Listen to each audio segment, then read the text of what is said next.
mana hozir 70% ustama joriy qilinyapti o'qituvchilarga. Mana shu o'qituvchilarga o'ylanib turibdiki, 70% ustamani olish uchun pedagoglar farqi yo'q, sertifikati bormi, pensiyanermi, hammasi agar 70% ustama olaman desa, attestatsiyada navbatdan tashqari qatnashish kerak-da.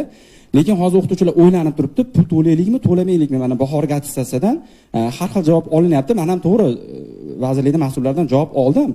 Lekin rasmiy mana bunaqa matbuot anjumanida rasmiy javob berilmaguncha bu javoblar qoniqtirmayapti-da. Shuning uchun ular to'lov qilsinmi, to'lov qilmasinmi? Chunki xalqaro akkreditatsiyadan o'tish kerak-ku tizim. Tizim o'tdimi akkreditatsiyadan yoki hali uni hech kim bilmaydimi? Shu savol birinchisi. Rahmat savolingiz uchun. Oxirgi gapingiz zo'r chiqdi. Hech kim bilmaydimi deganingiz, bilmayman, men nazarda tutdingiz. 70% lik ustama bo'yicha, demak, xalqaro akkreditatsiyadan o'tkazish hozirgi kunda amalga oshirilyapti, jarayonda ketyapti. Xudo xolasa bu safargi mana yoz bahorda bo'ladigan testimizda xalqaro akkreditatsiyadan o'tkazamiz, o'sha tugaydi jarayon. Endi albatta xalqaro akkreditatsiyadan o'tkazish endi o'zingizlar yaxshi bilasizlar, oson narsa emas. U bizga shundoq kelib hech kim hech narsa yozib bermaydi.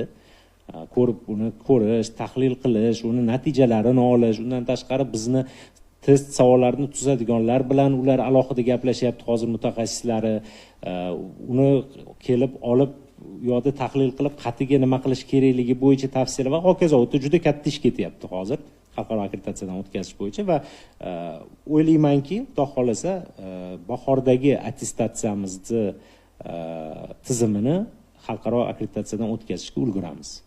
Endi shu to'ldirib qo'ying, agar mabodo o'tmay qolgan taqdirda ham avvalo o'tkazamiz deyilyapti, kutilyapti shu narsa. O'tmay qolganda ham men barcha pedagoglarimizga hozir murojaat qilmoqchiman. Topshirish kerak. Sababi ushbu topshirish orqali hamma vazir jamg'armasiga nomzod sifatida ro'yxatdan o'tgan hisoblanadi. Ya'ni vazir jamg'armasiga ega bo'lmoqchi bo'lgan odam toifada qatnashmasdan iloji yo'q endi 26-yilda. O'shaning uchun kim o'ylab turgan bo'lsa, hali ham topshirish maslahat beriladi.